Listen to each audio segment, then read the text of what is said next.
in the room, you got to stand up. And your governor's here, and I wanted to say hi to him. So thank you, Governor, for being here. It's a wonderful Thanksgiving tradition here at the White House. There's a lot to say about it, but it's chilly outside, so I'm going to keep this short. Nobody likes it when their turkey gets cold. I don't know if they're mad yet or not. But at any rate, I want to thank Ronnie Parker, chairman of the National Turkey Federation, and his family from Monroe, North Carolina. Ronnie's got 44 years in the turkey business, and he also is the grower of our honored guest today.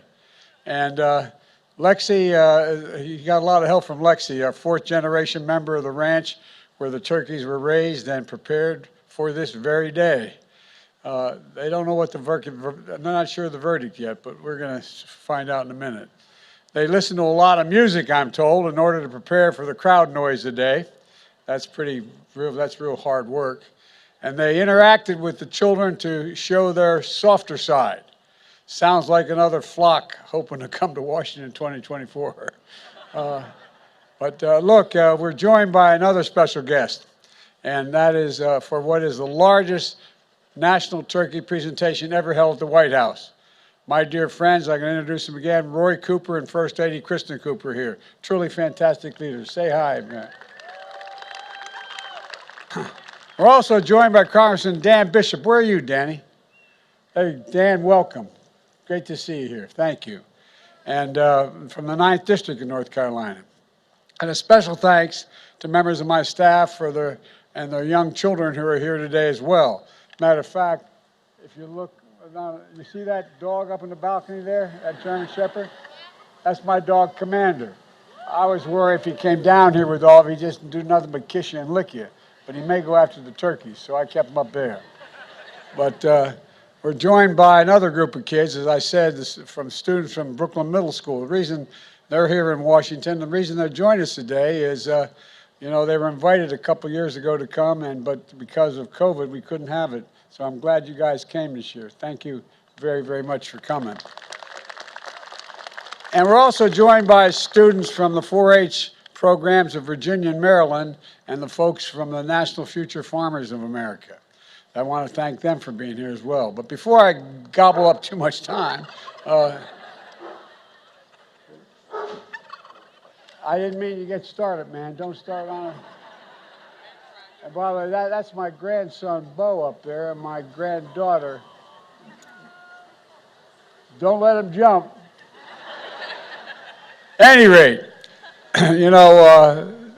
we got to get on with this. First of all, the votes are in. They've been counted and verified. There's no ballot stuffing. There's no foul play. The only red wave this season is going to be a German Shepherd Commander knocks over the cranberry sauce on our table. That will cause, they are big turkeys, aren't they? My fellow Americans, please welcome the 2022 National Thanksgiving Turkeys, Chocolate and Chip. I tell you what, man. They can go wherever they want. Of course, chocolate is my favorite. Chocolate is my favorite ice cream. We could have named them Chips and Science. But anyway, it would have been good names as well. But Chocolate Chip weighs 46 pounds, and I'm told he loves catching sun on the Outer Banks. And Chip weighs 47, and he loves barbecue and basketball, I'm told.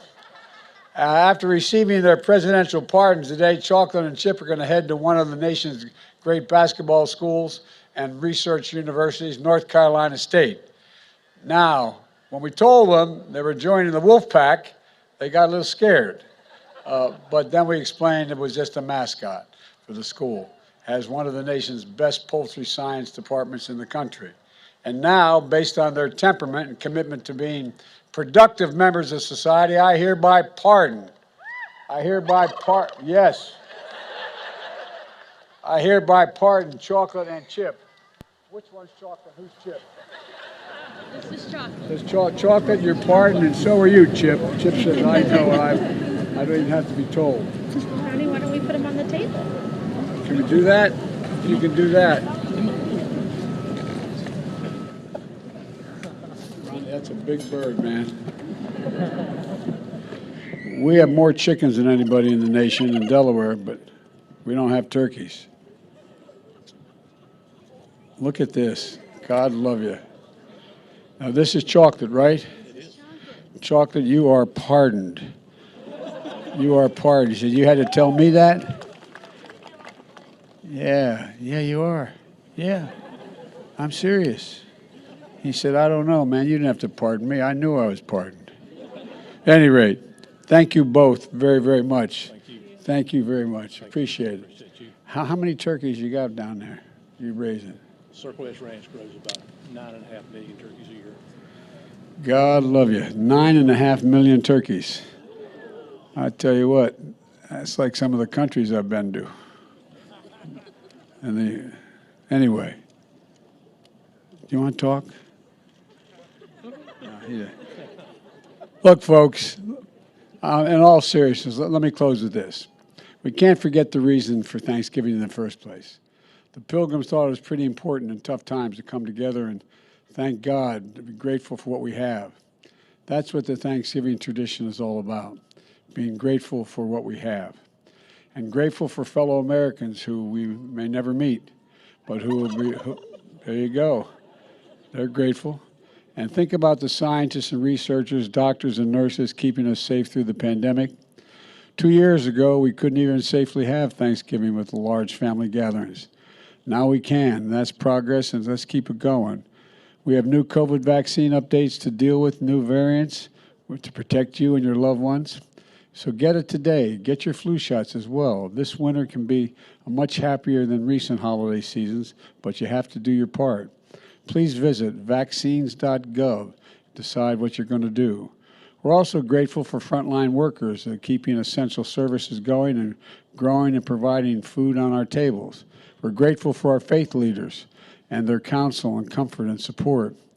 Later today, Jill and I are going to be flying down to North Carolina, to Cherry Point, North Carolina, for a Friendsgiving, where we'll be serving Thanksgiving dinner to the troops and military families to demonstrate our gratitude for their service and sacrifice.